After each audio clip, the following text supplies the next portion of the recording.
Hey, good morning, everybody.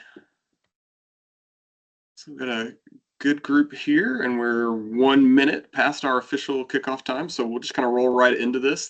Thanks, everybody, for joining. We've got Sean Owen again from SRAM to help get us all up to speed, refreshed, answer any outstanding questions on Drop Bar ecosystem from SRAM. So I won't steal too much more of his time or your time. We'll get right into it. We are going to do a couple of poll questions throughout the presentation. So please participate. Kind of let us know just kind of some general thoughts on those. Kind of informative for you, hopefully, for see what's everybody else's answers from around the country, and also informative for us too to see what you guys are how you guys respond. So with that said, I think Zoe, if we want to start one of those early, we can kind of kick off this with just a basic question. What for your customers in your stores, what of these SRAM groups do you guys get the most questions about? There's a lot of different levels, and we're just kind of curious, is there a particular one that sticks out most to you guys, or you get the most questions about? And hopefully, if there are any of those questions, we'll answer them today. Please use the Q&A feature. Keep those questions coming at any time. We'll try and get those answered as quickly as we can. If there's anything that's specific to your shop or your situation, we might answer those offline through your rep. But otherwise, I will hand it over to Sean, and we can get rolling. So thanks, Matt, for setting that up. I'm going to pop up a presentation here. Hopefully everyone can see it as it's loading. So while it's loading, just introduce myself. My name is Sean. I'm a technical field guide for SRAM based in the southeastern US. And I'm here to run through our drop bar ecosystem. So I'm going to kill my camera here, and so we're not distracted by my face. And we got that presentation. Everyone's seeing that. That looks all good. Awesome. Appreciate the thumbs up. So we're going to run through that drop bar lineup. The goal here is understanding how these groups kind of slot up against each other, try to answer some common questions that we hear coming from the market, and then also maybe give you some suggestions you maybe hadn't thought about, ways to help move this product for your riders. And so before driving into that drop bar lineup, right, when we think about drop bar, at one point when I said drop bar, you probably would have pictured a 2x-road drivetrain, that kind of pro replica bike. But over the past 10, 15 years, we have seen a huge expansion in what fits under that drop bar category. So there's more groups than ever to talk about here. Our goal is really just to help make sense of it all. We're going to review products that cover everything from the needs of World Tour pros to off-road adventure and gravel. And before we go further, I actually want to talk history first to kind of set the context. We did our first electronic group in 2015 with our ETAP Red. That was an 11-speed group, and it was a wireless group. It really set a new standard in how clean a bike can look, and it had reliable electronic shifting where we didn't have to worry about cable contamination. We really took a leap forward in 2019 when we released the Red and Force ETAP AXS groups. And I really want to emphasize this point here. These are not just another electronic drivetrain. It really is an entire platform. It is an ecosystem. There's a whole lot that goes into AXS, and it's really easy to forget how big a deal that launch was and how the product that's come after that really builds on that. To reinforce, we're using our AXS wireless protocol. It's an encrypted transmission system. We're not using Bluetooth to make that shift. It's kind of a common rider misconception. So really emphasizing the security of that AXS encryption. And then building in the idea that this is a connected ecosystem. We're not just talking about components mounted on the bike. There's an app. There's a web interface. There's the way that system interacts with GPS head units. Other key kind of call outs from that AXS launch, we went from 11 to 12 speed, but unlike previous gear jumps, that didn't mean a shorter chain life. We made some major advancements to chains. We introduced our flat top chain with its larger rollers, as well as some surface treatments we'll talk about in a minute that really boosted durability. What we were finding is rather than previous jumps where we went from 8 to 9 to 9 to 10 to 10 to 11 and chain life went down, chain life actually went up on that jump from 11 to 12 for most riders. We also introduced X-range gearing, and this is really a part of that expansion of what we think about when we think about drop bar riding. Rather than just riding pro replica gearing, we reimagine gearing to fit the needs of riders in all aspects of drop bar. And kind of key things to remember with X-range is that it's always a 13-tooth jump between the front chain rings. And one of the special features here is that we have a 10-tooth smallest cog on our cassettes that's enabled by our XDR free hub. So that is the context of those groups. And then again, leaning back into that AXS ecosystem, we have a rider here looking at some of the capabilities we've got in that app, in that connection. It's not just components, it's an entire system. And that really kind of falls under what we're trying to do here today, right? Sell the ecosystem with confidence. It's really more than just those drivetrain components. If we understand how they all link together, we can uncover some amazing sales opportunities. And so that launch, 2019, I mentioned, we built on that over the following years with the launch of Rival, with the launch of Apex, and then we came out with a second generation of Force before we moved everything to E1, which we're going to review today, that current lineup for most of those. I'm going to come back to those in a minute, and I want to focus on Apex, because Apex is our entry point for SRAM's drop bar lineup. And we have Apex available in either axis or mechanical shifting. Both, however, are going to be one-by specific, which makes it a great choice for new riders. Don't have to learn how to front shift or worry about the complexity of a front derailleur. Both are exclusively for hydraulic brakes, and both are going to provide robust options to customize or upgrade on a stock build. There's going to be a lot of new bikes on your floor with Apex, and you have a lot of opportunities to customize that for those riders. If you are an adventure or an off-pavement focused shop, you're going to have a ton of opportunities with these groups.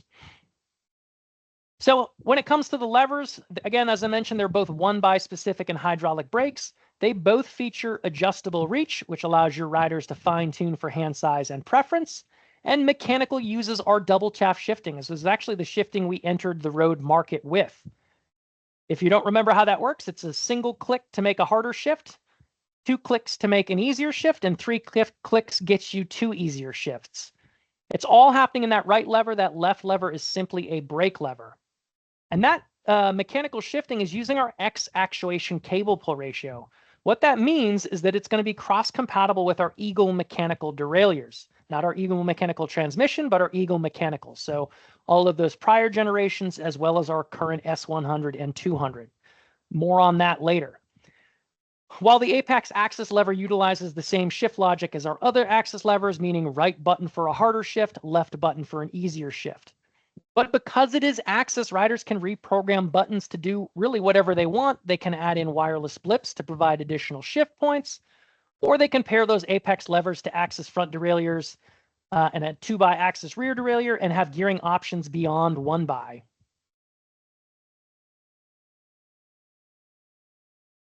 So taking a look at our rear derailleurs, on the mechanical side of things, we've got 2 families. We've got Explore or Eagle, and that's going to be a key thing to understanding these drivetrains. So Explore at the Apex level is going to be an 1144 cassette range, which gives us closer jumps. And that derailleur is also compatible with our D1 Force and Rival, which was a 1044 cassette if the rider does happen to have an XDR driver body. You're not going to be able to mix and match those with the new E1 Explorer cassettes, that 13-speed generation. So really important that we keep that in mind when we're thinking about moving across levels when we talk about Explorer or when we talk about Apex. The Apex Eagle is going to use an 1150 cassette, which is going to provide you a wider gearing range on those HG free hubs. But again, this is cross-compatible with Eagle cassettes that mount to XD driver bodies and had a 1052. So you've got ample opportunities to upgrade that rider's wheels, upgrade that rider's cassettes, because you're within that Eagle ecosystem that we've got tons of support for. And again, on the axis side, you've also got that choice between Explorer or Eagle with the same gear options as mechanical. But because Apex axis is within that axis ecosystem, you can really mix and match. Apex axis levers can be paired to an Explorer axis drivetrain, an Eagle axis drivetrain, a 2x-axis road drivetrain, or even a transmission axis drivetrain. You got a lot of room to get creative when it comes to axis-equipped levers. And on the crank side of things, we've got a 1x specific crank. Those are using our Dub Road wide spindle for easy compatibility for nearly any frame on the market. And we've got lengths from 160 to 175. And your stock gearing options are going to be 40 or 42 tooth chainrings. But because we're using our 8-bolt direct mount interface, you've got options to go beyond that and really mix and match to choose the right gearing for your rider. And a really amazing upgrade that's going to be available that's previously unheard of for bikes at this price point is for $240 MSRP, you can get that AXS power meter for Apex, meaning it's a non-drive side spindle. It's a non-drive side crank arm plus the bottom bracket spindle, and we're going to add power to any of our Apex cranks. So a nice upgrade option there that gets that rider power, and those are available in all those same Apex crank length options. So just going to pause there. We do have the Q&A open here if you've got questions, things that pop up as I'm running through this presentation, if something's not clear, but hopefully we've got the information we need and we can keep charging all along here. All right. So we're going to talk about the E1 groups. I want to start talking about the 2x stuff, and then we're going to move to talking about the Explore stuff, because it really does make more sense to divide them into two kind of categories. So there are going to be a lot of shared features as we walk through these E1 groups.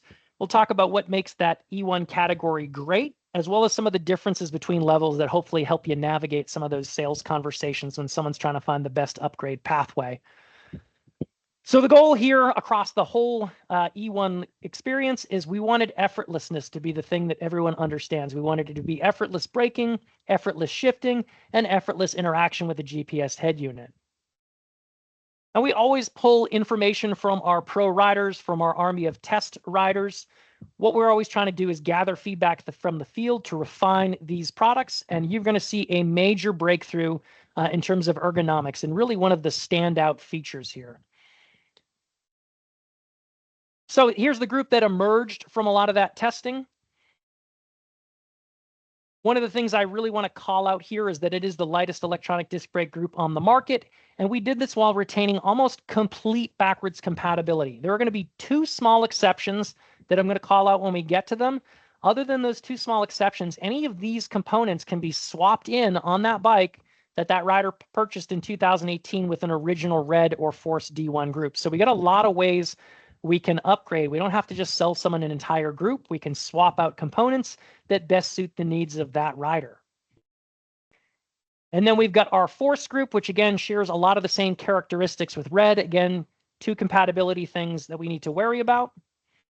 And then we've got Rival. And while all the E1 groups are going to share the same form factor, and many of the same updates, there are going to be some key differences. It's always going to be a weight and materials difference between those levels, but there are going to be features that Red's going to have that Force doesn't have, and features that Force has that Rival doesn't have. And we'll try and call those out as we go.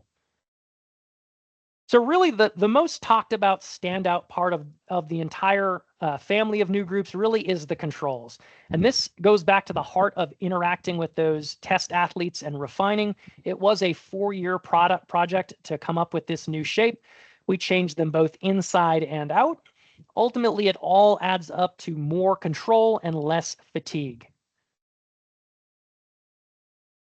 So the real kind of key call out metrics that are worth talking about with your riders, this new design requires 80% less effort when braking from the hoods. We know riders are spending more time on their hoods than ever before, so we prioritized improving that particular feeling here. We've also got a 33% reduction in effort from the drops. So we didn't just ignore that position. You're going to have great braking no matter where you are on the bars, ultimately translating into less fatigue and a lighter feel, and ultimately more usable power.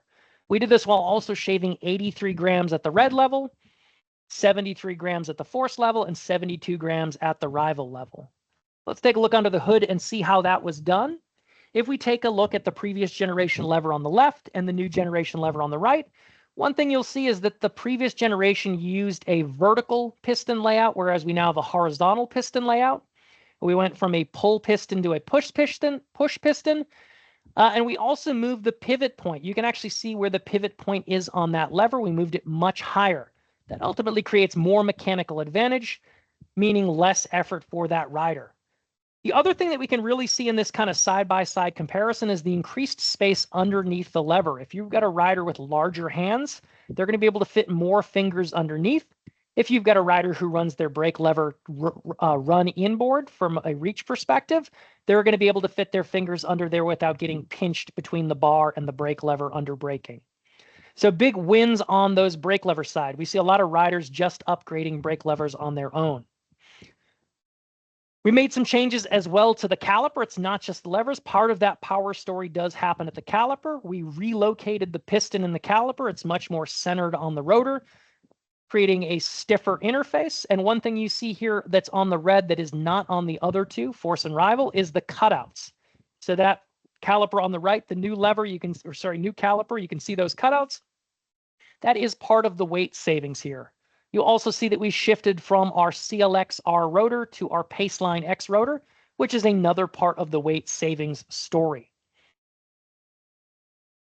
So here's a great cutout. You got an overlay of the previous generation with the new generation on top, and we can see some of these changes. It's not just braking where we change things, we really changed the overall feel.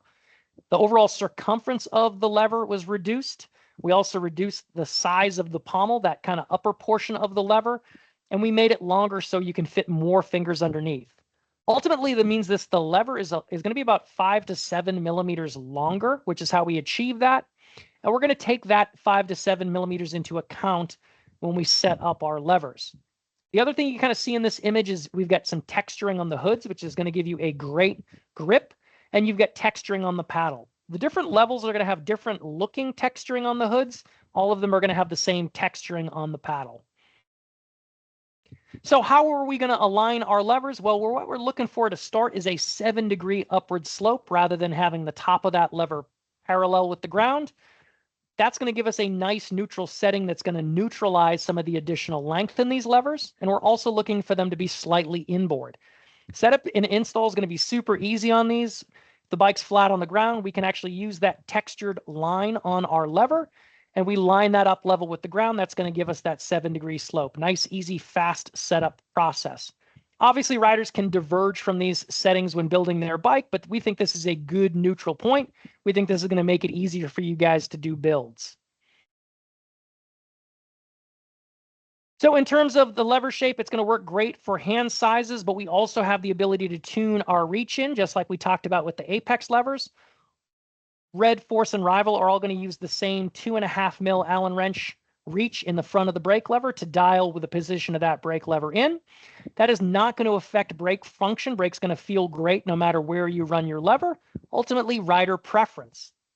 Here's a feature that's exclusive to Red. In the image right now, you can see someone is doing a contact adjustment. What contact adjustment is contact's going to vary the point at which the brake begins to feel firm. This is a feature that's only found in the Red lever. It's going to ship in the shortest throw possible position. You have 3 additional positions beyond that, which allow the lever to pull further inboard, but before the brake begins to feel like it's engaging. Ultimately, it's a rider preference thing. If this is something your rider is interested in, they're going to need to opt for that Red level, as this does not appear on Force or Rival. So kind of an important call out there. So another feature that's exclusive to some of the levers is our bonus buttons. Red and Force are going to feature bonus buttons, but Rival does not. You can see the rider in the video actuating that bonus button with their thumb. That bonus button is going to come out of the box programmed to do the same function as the other shift paddle on the lever, but like any AXS button, it can be reprogrammed to do a number of things, from shift functions to GPS head units to setting a lap. Ultimately, this is going to give riders the ability to switch laps, set an interval, change tunes on your music player, all kinds of different functions without taking your hands off the control. So again, key call out here, if this is something a rider's interested in, they're going to need to opt for Force or Red rather than Rival. And again, we can see here the changes to the texturing based on different models. They all have different texturing. It's just different looks. One thing you want to see here is that the bonus button on the Force levers is actually designed to mirror in shape and appearance and feel the texturing on our Hammerhead Karoo buttons. All of these brakes are going to feature the same bleeding procedure. Red and Force are going to have a bleeding edge fitting at the caliper, whereas Rival has a threaded fitting. That's just going to make for a cleaner, faster bleed on Red and Force versus Rival. So talking about our drivetrain, we made some major changes across the lineup. We went to stiffer chain rings across stiffer integrated chain rings to improve shifting as well as saving weight. That new Red crank saves 29 grams. That new Red chain went to hollow plates and hollow pins. Again, keeping that flat top design. And at launch, we launched a 160 millimeter crank length option, which was the shortest ever for us. Riders were loud and clear with what they wanted, and we've actually since expanded that. For the red crank arm assembly, we've got options from 175 all the way down to 150. If you've got a rider who's after that short crank, we've got options at red level that are beyond the options we have at force and rival. So an important upgrade pathway. We know that short cranks are pretty hot right now, so being aware of those red options. With the cranks for force and rival, they received some significant updates. You see the one-piece rings for shift rigidity. You get a nice cutout on the rival crank. And I like this visual here because we can see that force crank got a nice flattened kind of aerodynamic looking shape. Saves us 33 grams over the previous version. And one thing that's not shown here is with force, we actually have optional crank boots. They're unique to the shape of force arms and will not work on red or rival. Those are only $15 MSRP. It's really targeted at gravel riders. Those crank arms can get scratched up. So nice kind of easy add-on for your Force E1 crank customers. $15 crank boot that's going to fit on there great. You can see that rival crank with the cutout here as well. So gearing versatility is going to be one of our key standouts. At the red level, we're going to offer 6 different chainring combinations. We've got a 1030 and 1036 cassette size. We got 4 different cassette sizes. So 6 different chain rings, 4 different cassettes at the red level. When we move down to the force and rival level, we have 3 chainring combinations for force and 2 chainring combinations for rival. But an important thing to remember is that all of these cranks are using 8-bolt interfaces. All of these gearing options are mix and match. If a rider has a rival bike and wants gearing that's not available at rival, they can put those force rings on there. There's no need to replace the crank entirely. That you could save some weight if you swapped out that crank. So gearing is going to be one of those areas you've got an opportunity to really dial someone in for the best possible experience. Let's talk a little bit more about gearing when it comes to cassettes. At all levels, we've got 4 different, at the red and force level, we got 4 different cassettes, and at rival, we have 2 different cassettes. At rival, you have a 1030 and a 1036, but again, we can mix and match. So a lot of gearing options here.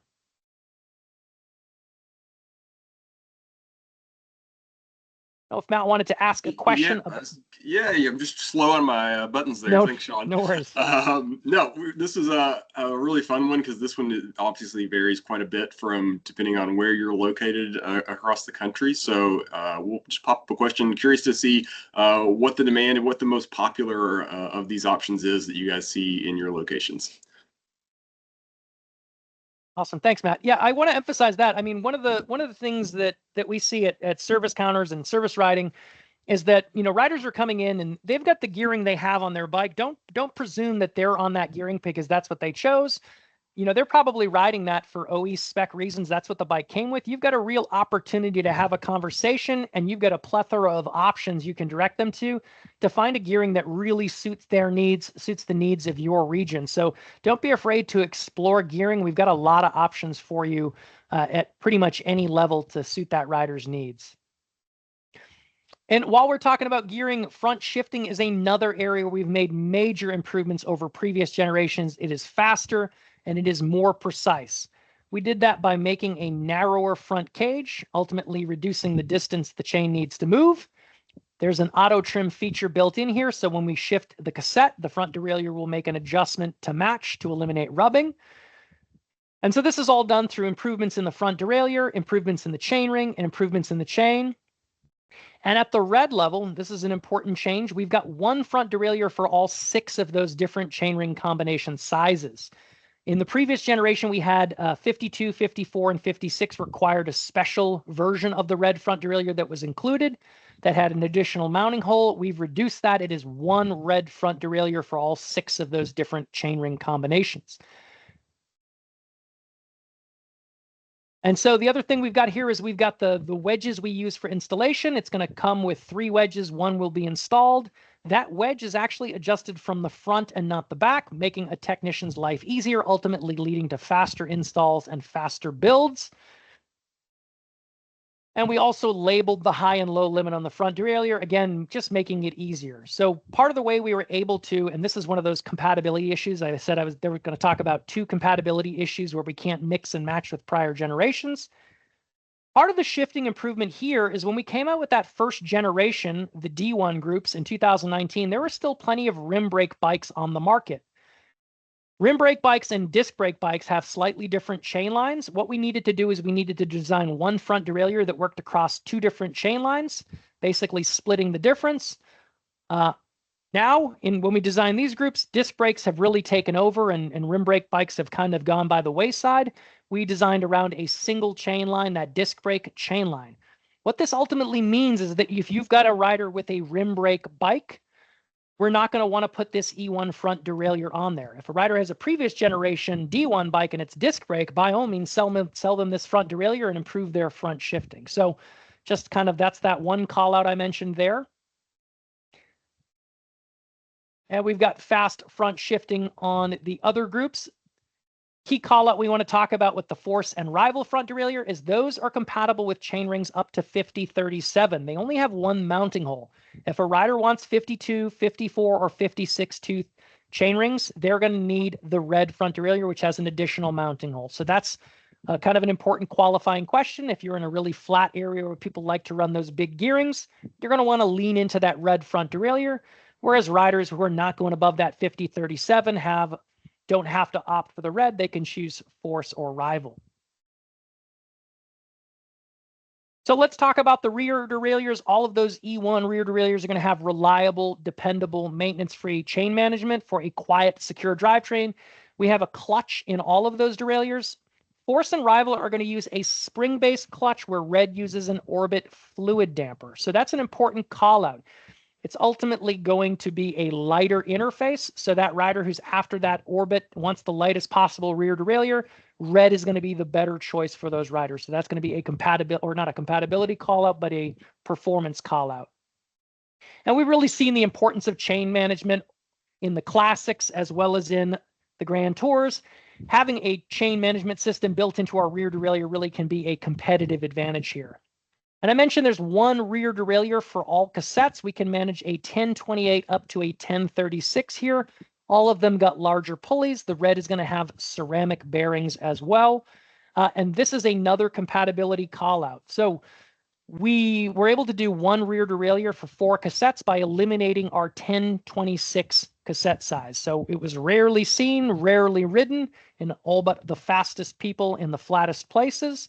So we eliminated that 1026. What that means is that if you've got a rider on a previous generation bike who's riding 1026, we're not going to be able to switch them over to this rear derailleur without getting them up to a slightly larger cassette size. So that's the other compatibility piece I mentioned here.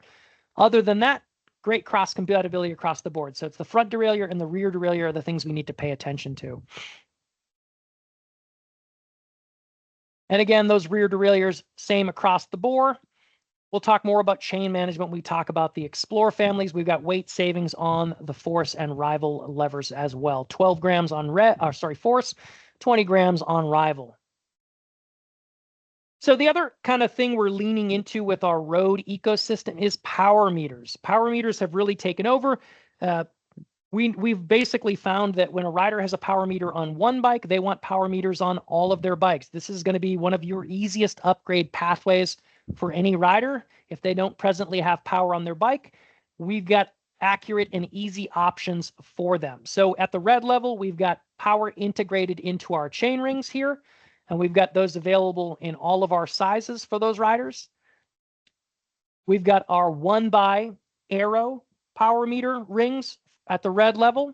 Those are in sizes from 48 all the way up to 68. If you've got someone who's feeling confident in their legs, we've got a number of different power options there. And we've got power options as we move down to Force and Rival as well.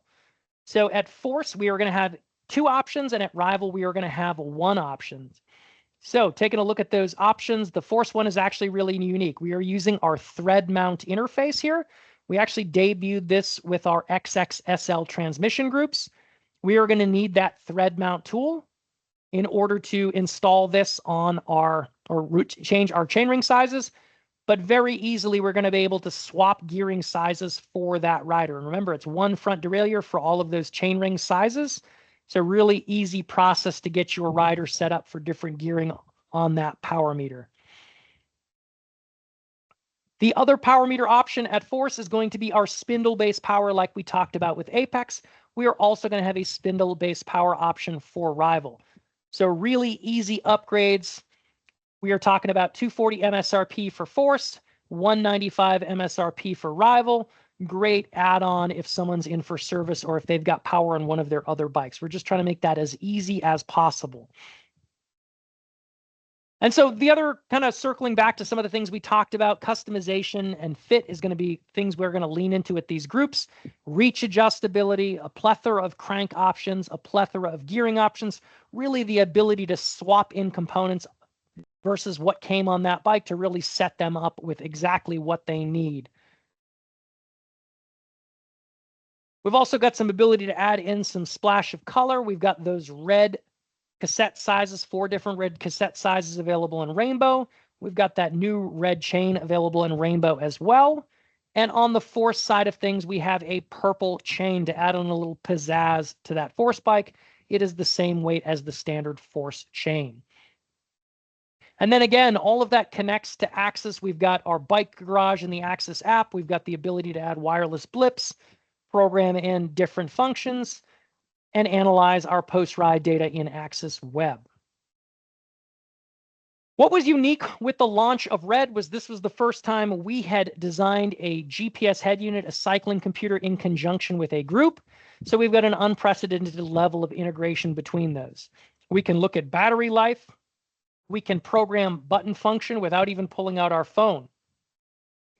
So we can assign button function from the hammerhead. We can use the bonus buttons to actuate the hammerhead. We've got a whole bunch of options we can do. Unprecedented levels of integration because that system was designed together. They really do pair well together. Again, bonus buttons can also program other GPS head units. What can't be done is we can't program button function from any other GPS head unit. So that is going to be unique to Hammerhead Karoo. And so weight was one of the key stories leaning in with this group. We shaved some significant weight versus previous generations. Our goal was to make the lightest electronic disc brake group on the market. We were able to shave a significant amount of weight from previous generations. And as a total group, we ended up shaving 153 grams, which makes it 66 grams lighter than our competitor. We also shaved a significant amount of weight from the previous, or from Force and Rival over their previous generations as well. So that does cover the 2x. Checking to see if we've got any questions. Not so far. You're killing it. So.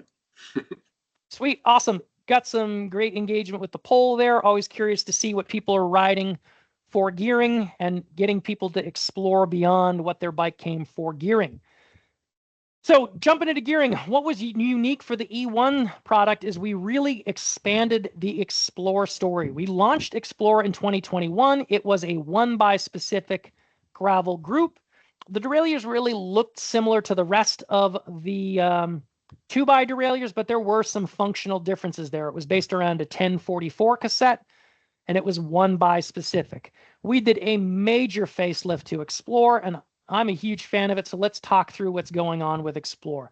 So again, we wanted to make this effortless, just like our Red, Force, and Rival E1 groups, but we wanted to prioritize resilience. Gravel bikes get put through some serious abuse, and you need equipment you can count on. Best way to think about it, Explore, is it's like a hybrid of the best attributes of our E1 road groups, the controls, the fast shifting, crossed with off-road capability and robustness of our transmission mountain drivetrains. The way we achieve that has to do with a couple different things. One, we've got shared components. Taking a look at this picture, the brake levers are going to be shared across our road 2x groups. There is no specific levers for Explore. They're going to do the same function. And important to call out that our road groups are 2x12, whereas Explore is 1x13. Same levers. So no change there.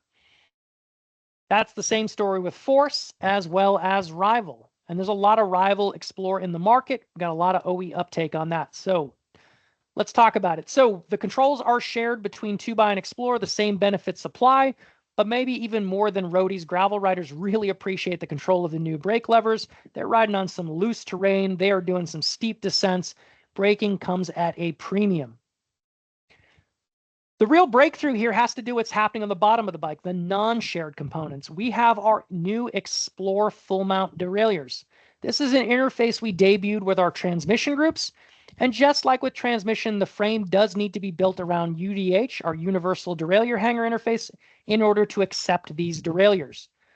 That interface eliminates the derailleur hanger, which is a common failure point, and it centers the derailleur on the axle, which provides better shifting and superior impact resistance.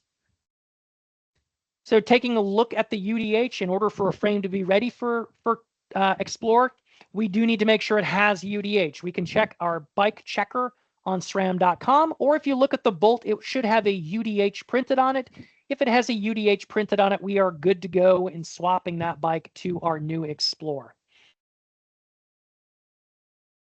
So why full mount? Well, it provides great shifting, easier setup, and impact resistance. That derailleur hanger really is the weak link. By mounting that derailleur directly to the frame, we greatly improve rigidity, which is a real benefit on rough gravel roads. And it's also a benefit when we are traveling with our bike. If we're doing gravel racing, chances are we're putting our bike in a box or a travel bag and we're hopping on a plane. And I think a lot of us have had the experience of looking out the window of the plane and seeing this kind of abuse from the baggage handlers. Full mount means there's no derailleur hanger to get bent in this situation. It is ultimately more robust in transit, and it is more robust on the trail. We know that gravel events can have some really nasty weather. Conventional derailleur hangers are a weak point, and they can fail when things get muddy. Full mount is up to the challenge of modern gravel racing. And so just taking a look at what that interface looks like off the bike, there are no adjustment screws needed. There's no B tension needed. Just like transmission, it's robust. But a key call out here, if a rider's familiar with transmission, we are going to need to tell them that while the interface is the same, we designed it for different applications. We prioritized the ability to shift under load with transmission for mountain bike terrain, but for Explore, we prioritized fast shifting. Shifting speed was prioritized for the needs of gravel racers. So it is going to be a very fast, very accurate shift because of that rigid interface. And our install is going to be super easy to set up. We're going to use our app, or we're going to use the chain length table in the manual.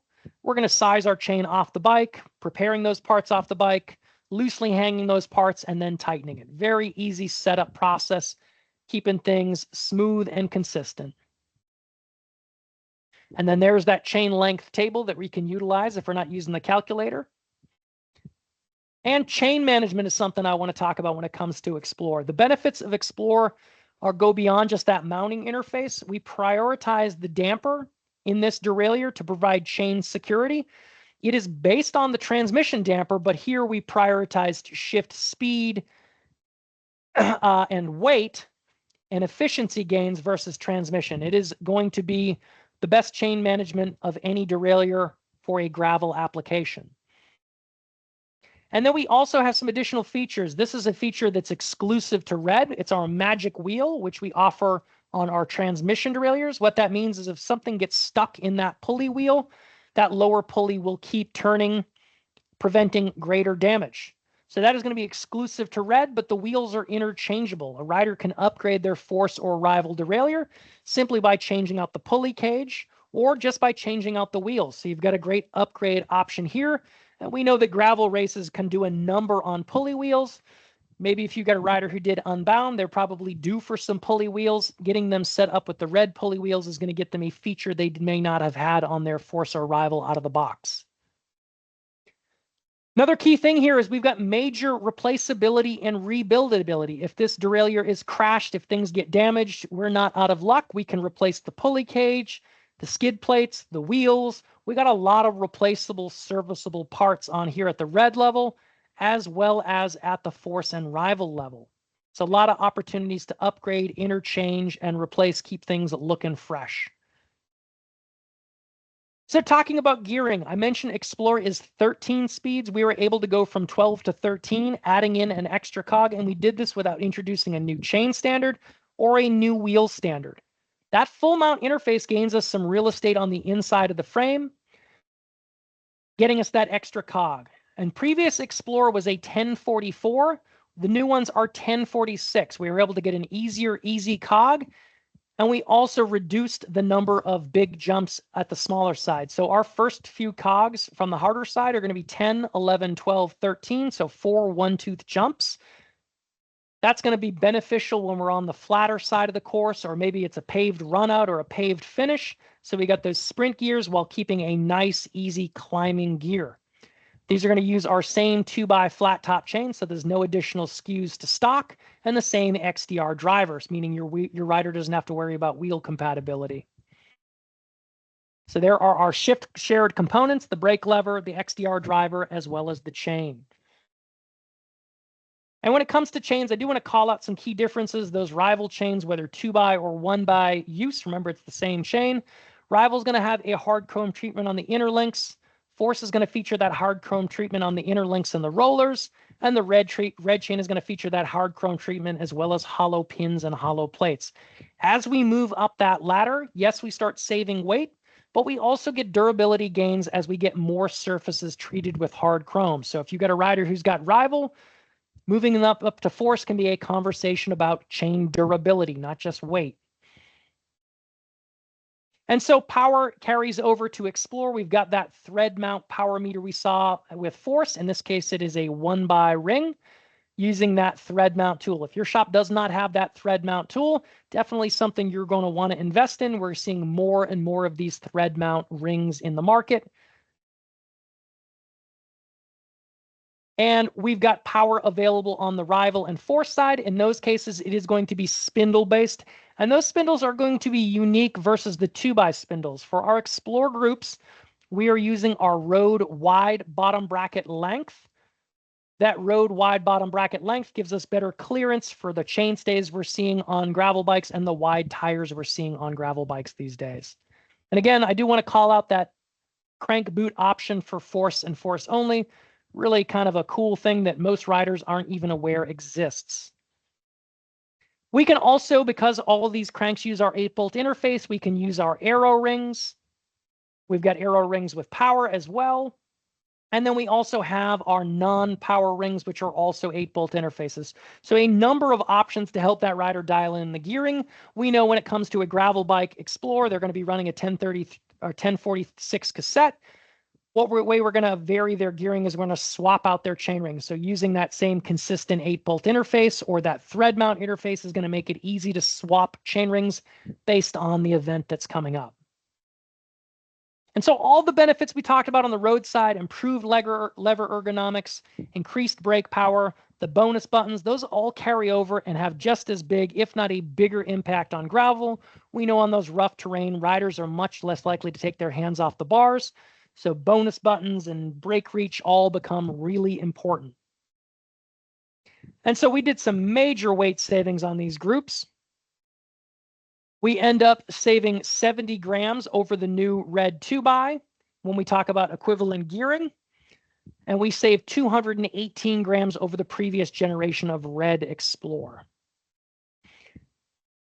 And we also have some significant weight savings on force and rival variants here, saving weight over their 2x equivalents. And then the other point I always want to emphasize when we talk about gravel, sometimes riders feel like 1046 is not sufficient for the gravel in their region because any axis controller can control any axis derailleur. Gravel riders are not limited to Explorer's 1046 gearing. If you've got a UDH frame, you can mount transmission to your gravel bike, giving you a 1052 cassette. If you don't have transmission, you can run Eagle Axis. You can run our new Eagle Axis S500 derailleur, which would give you a 1050 or a 1052 cassette. All cross-compatible. Pick what fit works for your region. And Explorer is not strictly limited to gravel. We've seen pro teams opt for Explorer in the classics. The robustness of the derailleur, the enhanced chain retention, all of these can be competitive advantages when conditions get tough. And so talked about 2x, talked about explore. I do want to talk about some other kind of features here or some other components. While they're not strictly using a drop bar, we can definitely put them in the drop bar family. We have long-awaited revisions to our TT aero brake levers. We've got a carbon lever blade with a textured surface for improved grip. And one important thing to remember here is these are brake levers only. There is no built-in axis shifting. The way we're going to add shifting to these systems is we're going to add in wireless blips wherever that rider wants a shifting point. We can put up to 4 pairs of wireless blips on a bike. I'm not quite sure where you're going to put 4 pairs on a handlebar, but you can put up to 4 pairs on a bike. And we no longer need a blip box. The wireless blips pair directly into the derailleur, and we can use the Axis app to assign button function. And the braking improvements here are the same as the calipers, as the drop bar equivalents. We've got much less force required to get much more power out. And then we have a force option and a rival option. The price diverges a lot less here than on the drop bar side because there is much less difference with these levers. All of them are going to have tool-free reach. All of them are going to have carbon lever blades with a textured surface. And all of them are going to use bleeding edge technology. The key differences here are really going to be materials and weights. So again, summing up the group, these kind of are our core value propositions when it comes to Axis. It is completely wireless, really easy to learn shift logic. We've got accurate power meters. We've got modern gearing in a wide range of options, and we've got the ability to connect to that Axis ecosystem and have numerous options. I think that covers most of what I wanted to cover. Not seeing any questions here. Thanks so much, Sean. That was there's always a lot going on with SRAM and drop bar. Obviously, it's been a huge area for growth and expansion. Hopefully, everybody here has started to see that already in at least a little bit, if not a lot, hopefully. But certainly I continue that way. So if there's any questions you haven't put in the Q&A yet, please do so. We'll hang out for a little bit longer and make sure those all get answered. But as always, I want to make sure we talk about Sean is available. Your HLC reps are available. Anytime you've got a question, we want to make sure that it's getting answered. There's obviously a lot of resources on SRAM.com, but if you're running into any problem, if you got a customer in front of you, if it's technical, if it's sales, please reach out. We'll try to be as immediately available as we can be. So don't be afraid to try and take advantage of that when you need it. Let's see. I do have a hand raised. I see a question here. Matthew asked a question about oval chain rings. Yeah. So no oval chainring option. One of the things we see be a challenge with oval chainring specifically on gravel, where you're asking, is the damper that we're using to manage the chain. With that oval chainring, that damper is going to be moving as that chain changes, or as that chainring changes shape. That can give us some kind of resistance that we're not looking to have in our drivetrain. So not recommended on the E1 gravel product, but great question. Perfect. Yeah, we got a couple others popping in there now. So question about mineral oil. So great question on the brake fluid choices between MTB and the roadside. Yeah, great question here. Question is, do you foresee next generation road groups going to mineral oil brakes? Great call out here, and definitely something we want to avoid. We've gone to mineral oil on our flat bar brakes, while all of our road brakes that we talked through today all remain dot fluid brakes. So we do have 2 different brake fluids in our system. There's nothing we're never not working on. We're always experimenting with new products, so we'll have to see what the future holds. But just in the present state, we do need to remember, if we're working on a road bike that's SRAM, it's going to be dot fluid. If we're working on a flat bar brake that's SRAM, if it's older, it's going to be dot fluid. If it's newer, it's going to be mineral oil. So important call out there so we don't mix and match those fluids. Question here in terms of mechanical plans for drop bar, or is it only going to continue with Apex? That's a great question. We're always working on new product. I hate to sound like a broken record, but we really do see Axis as a core feature, as a core identifier of our product on the market. Glad to see that we still offer a mechanical option, but yeah, again, that mechanical option is confined to Apex at the present moment. We'll have to see what the future holds there. While we're waiting for questions to pop in, I do just want to share my screen real quick and talk about one more thing. I talked about the AXS app, but I also want to talk about the AXS web, axs.sram.com. If you've got a rider who's got an AXS bike and they have a GPS head unit, if they provide permissions, just like they provided permissions to Strava or wherever else they upload their ride data to, if they provide that permission to AXS web, it will pop their ride data in here. We're taking a look at mine right now. We're going to plop in and look at that ride, and we're going to see some data here that can be useful to you at the service counter. So this is a ride on an AXS bike. We can see what size chainring I'm running. We can see I'm running a mountain bike in this particular case, but we can see how much time I spend in each of those cogs. If I'm having a conversation with a rider at my service counter and I'm seeing this kind of gear usage, I'm probably going to tell this rider, hey, why don't we replace your 34-tooth chainring with a 32-tooth? Right, that bike probably came with the gearing that rider has, and having some informed conversations about how they're using that gearing can have us help them make better decisions about gearing, but also sell maybe a new chainring, maybe sell a new cassette, and guide them to some more effective options for how they're using that. So AXS Web is a great tool if the rider's using it. If the rider's not using it, we can use AXS Web as a tool to help us sell a GPS head unit computer. This is something we can see. We'd love to have them on a Hammerhead, but this would work as well with Garmin or Wahoo as well. So AXS Web is just one of those features that comes with an AXS equipped bike that a lot of riders may not even be aware they have access to.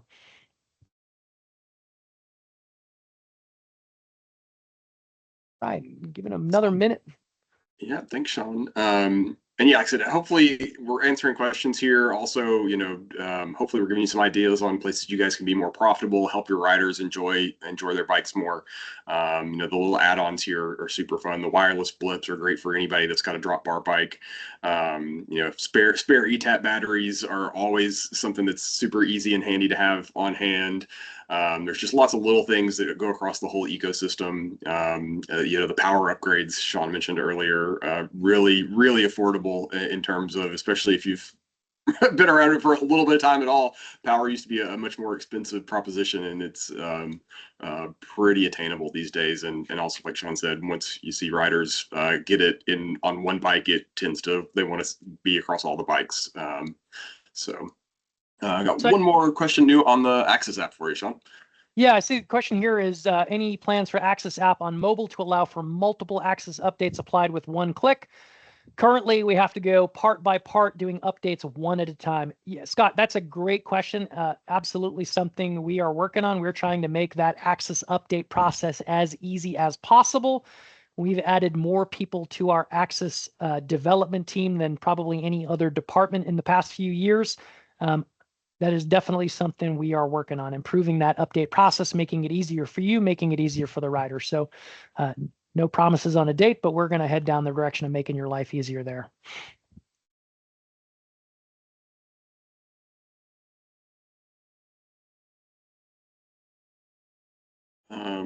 Yeah, again, we'll hang out for a little bit longer, keep those, if anything else pops up. Again, if you think about it, once we're off of here, don't hesitate to reach out at all. That's what we want to be here for, to support you for anything now and anything SRAM related. So if you've got non-drop bar questions, please keep those coming too. We'll try to keep these kind of training sessions going. It's great to see so many of you taking time out of your day. Hopefully you guys see the value and continue to show up. We'll do more of them.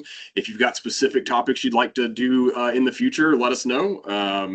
If you've got questions, it's likely other people do too. So we'll try to keep you guys in the loop as much as possible on that.